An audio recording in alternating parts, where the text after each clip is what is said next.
Wow, guys, dikatakan Australia hidup di bawah ketiak Indonesia. Wow, di atas penyadapan yang dilakukan Australia kepada Indonesia. Terimalah akibatnya. Hello guys. Bismillahirrahmanirrahim. Assalamualaikum warahmatullahi wabarakatuh. Allahumma shalli ala sayyidina Muhammad wa ala ali sayyidina Muhammad. Guys, welcome back again to my YouTube channel. Aku Musa dan ini adalah channel YouTube aku, Musa bin Muhammadin Channel. Kepada subscriber, kepada viewer di luar sana yang baru sahaja terjumpa Musa Channel ataupun baru sahaja masuk ke Musa Channel, aku mengucapkan selamat datang dan jangan lupa untuk memberi sokongan kepada Musa Channel dengan menekan ataupun klik tombol subscribe, like dan komen di bahagian komentar di bawah. Dan kepada subscriber, kepada viewer di luar sana dan juga channel-channel daripada bagi-bagi yang sentiasa menyalurkan info-info yang sangat-sangat gratis guys. Dan aku sentiasa mendoakan agar semua kalian di luar sana dipermudahkan segala urusan, dibuka pintu-pintu rezeki, dihidarkan, dijauhkan daripada segala malapetaka dan juga dihidarkan daripada wabak COVID-19. Amin amin ya rabbal alamin. Guys, seperti biasa hari ini kita akan buat sedikit lagi video reaction di channel Bagi-Bagi. Dan kalau kita tengok judul video yang kita akan react hari ini dikatakan Australia hidup di bawah ketiak Indonesia guys. Dimana kalau kita tengok di atas penyadapan Australia sendiri yang dilakukan kepada Indonesia, terimalah sebenarnya akibat apa yang dilakukan sebenarnya, tindakan yang dilakukan oleh Australia sendiri. Apa-apa pun guys, jom kita semak dulu video ini. Seperti biasa di hujung nanti baru kita akan bagi sedikit kita punya respon di atas sikap Australia sendiri guys. Jom semak video ini. Wow. Halo sahabat Bagi-Bagi, tak mampu atasi tegasan dari Indonesia dan PBB, kini Australia hidup di balik ketiak Indonesia. In this moment of peril, I must underscore my duty. Kami telah sepakat atas kejadian penyerapan tersebut dokumen hasil kesepakatan yang dikeluarkan oleh PBB guys. Aduh, habis dah Australia. Terbongkar sikap buruk Australia guys. Siapa suruh guys sebenarnya? Itulah dalam waktu terdekat. Mereka mencipta harapan palsu dan kosong serta menyulitkan konflik of other member state and continues its ill-intention and politically motivated aggression against Indonesia. We strongly reject false, baseless allegation and misrepresentations. Bagi-bagi guys. Sahabat Bagi-Bagi, Indonesia dan Australia kembali memuncak konfliknya. Persoalan demi persoalan diungkap keras oleh PBB dibawa ke meja hijau untuk diadili. Namun tampaknya Australia semakin marah dengan Indonesia. Pasalnya, Jokowi bakal terus tarik Australia ke hadapan para pemimpin PBB karena sudah membuat masalah, dan masalah itu memicu kemarahan rakyat Indonesia kita bro. Jadi ingat kata Kang Slamet ini bro, kita ini rakyat, dari rakyat, untuk rakyat. Jadi jangan kalian kira persoalan ini hanyalah persoalan sepele bro. Kita bisa dibabat abis bro, oleh negara barat itu, jadi waspadalah kita. Tonton ya, video guys, ini sampai habis agar jangan kalian salah tidak guys. salah paham.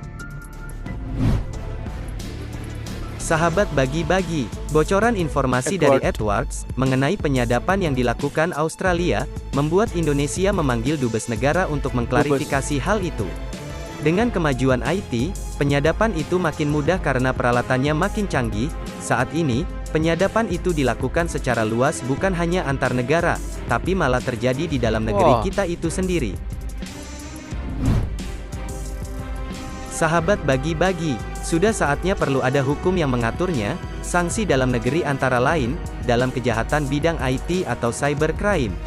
Sanksi internasional untuk antar negara, hukum internasional, harus menjangkau kemajuan IT, tetapi, mampukah PBB atau lembaga hukum internasional, memberi sanksi kepada Australia, atas apa yang negara itu perbuat kepada kita? Itulah tantangan yang harus kita hadapi oleh bangsa barat itu, di masa sekarang bro. PBB mengingatkan, dunia intelijen adalah sesuatu yang abu-abu, dan sulit untuk dibuktikan. Tuntutan Indonesia agar Australia menjelaskan kepada publik, mengenai tuduhan penyadapan, mungkin bisa dikabulkan, namun secara pribadi bisa saja Australia, menghubungi Presiden Jokowi bro, dengan secara pribadi, jangan main-main di kamera doang, tapi buktinya enggak ada ya bro. Presiden Jokowi menyatakan, Indonesia akan meninjau ulang sejumlah kerjasama dengan Australia, menyusul adanya laporan upaya penyadapan negara tersebut ke sejumlah pejabat tinggi negara di dunia, termasuk di Indonesia. Sebenarnya Australia ini bukan hanya menyadap negara kita saja bro, tetapi seluruh dunia sudah pernah disadap oleh negeri Australia ini, jadi kalau kita ingin perang dengan mereka, kita pasti dibantu bro, oleh negara-negara yang bersahabat dengan kita. Sahabat bagi-bagi, bisa kita pahami masyarakat luas atas penyadapan terhadap Indonesia, di mana tindakan Australia sangat mencederai kemitraan strategis dengan Indonesia, yang padahal sesama negara demokrasi bro. Ini adalah langkah diplomasi yang tegas, sejak ada informasi penyadapan Australia terhadap banyak negara termasuk Indonesia, kita sudah protes keras. Presiden juga menyayangkan pernyataan Perdana Menteri Australia Anthony Albanese, yang menganggap remeh mengenai berita penyadapan ini bro. Komisioner Komisi HAM, PBB menyebut, penyadapan yang dilakukan Australia ini, sebagai pelanggaran HAM yang menyamakan dengan rezim apartheid, yang pernah menguasai Afrika Selatan dulu.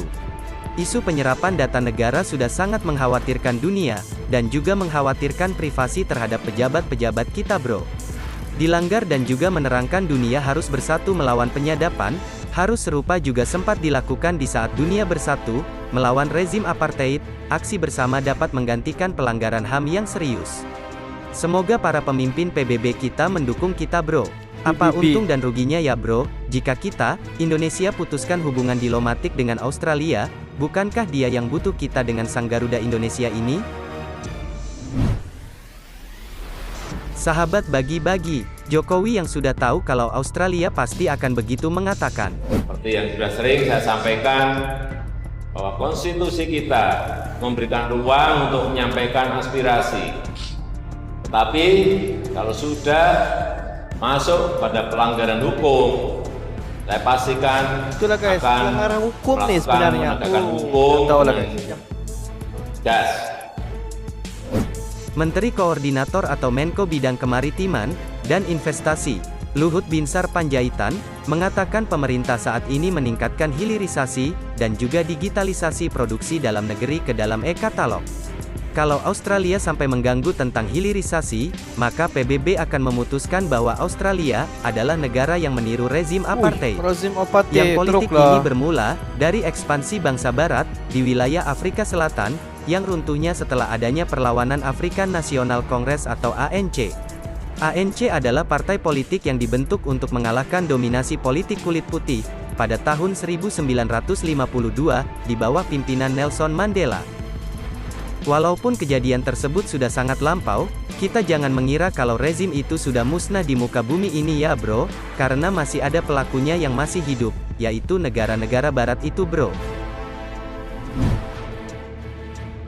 Sahabat bagi-bagi, hal ini disampaikan dalam Focus Group Discussion atau FGD bertajuk Prospek Investasi, Prospek Kabel Bawah Laut Investasi. Indonesia, berbagai sumber daya untuk pembangunan berkelanjutan di Jakarta, pada Rabu kemarin. Melalui FGD, dirinya meminta kepada para anggota Asosiasi Hubungan Kapal Laut yang hadir, agar dapat menunjukkan bahwa Indonesia adalah negara besar, dan juga berdaulat. Terkait dengan rencana pemasangan kabel laut, dari Australia ke Singapura, saya sudah bilang ke pihak Australia jika mereka harus meminta izin, dan juga bayar, kita ini negara berdaulat, kita tunjukkan kita ini hebat, kata Pak Luhut bro. Kemudian mantan Menteri Perindustrian dan juga Perdagangan ini, juga menceritakan bahwa kondisi saat ini memaksa pemerintah, untuk bertransformasi dan melakukan hilirisasi. Dirinya juga mencontohkan industri alat kesehatan, yang sebelumnya sekitar 85% impor, saat ini sudah 40% produksi dalam negeri. Sahabat bagi-bagi, negara juga membuat lebih terintegrasi, dan memasukkannya ke dalam e-katalog. Pemerintah saat ini juga melakukan audit seperti kelapa sawit, dan kita temukan bahwa belum benar pembayarannya. Sehingga setelah diaudit, akan banyak penerimaan pajak dari sawit. Anda bisa bayangkan dampaknya besar bagi Indonesia ini bro. Transformasi seperti inilah yang banyak orang tidak tahu dengan kenaikan komoditas nilai tambah, dari komoditas hilirisasi efisiensi, dan digitalisasi meningkat. Dengan digitalisasi e-katalog juga dapat menghemat 20%, serta menarik UMKM tumbuh saat ini, kata Paman Luhut. Indonesia sedang melakukan transformasi ekonomi dengan hilirisasi sehingga tidak lagi mengandalkan komunitas mentah bro. Sahabat bagi-bagi, jika kita memang nantinya berkonflik dengan Australia kita jangan khawatir. Masih ada negara yang menganggap kita sebagai saudaranya, seperti di zaman-zaman Soekarno dulu bro, merdekalah Indonesia seutuhnya. Merdeka! Merdeka! Merdeka! Guys, aku yakin dan percaya semua di luar sana tahu apa yang berlaku konflik di antara Indonesia bersama dengan Australia, di mana sikap sikap daripada Presiden Australia sendiri di mana atas penyedapan yang dilakukan terhadap Indonesia, di mana Australia sendiri melanggar hukum negara Indonesia.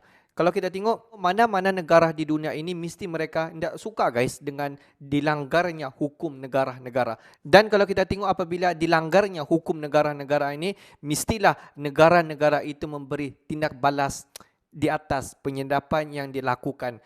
Dan apabila mereka melanggar hukum-hukum negara. Siapa yang tidak marah guys apabila hukum negara kita dilanggar? Dan di sebalik daripada itu sikap berani Presiden Jokowi membawa perkara ini di sidang PBB.